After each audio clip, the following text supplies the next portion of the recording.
Il existe un manga qui mélange thriller et horreur.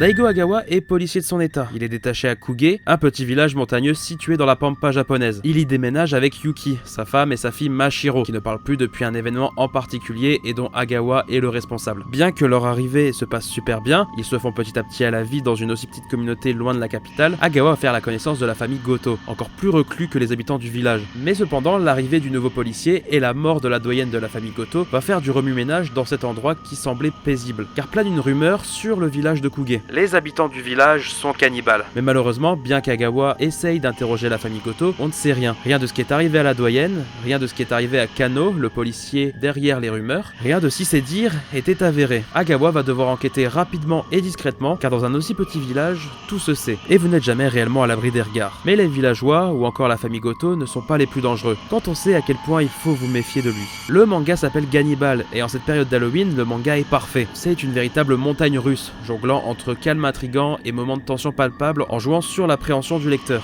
Chaque fin de tome vous donneront envie de lire la suite. Au-delà de l'aspect horreur, Gannibal va vous plonger dans les méandres de la nature humaine, et vous n'en ressortirez pas indemne.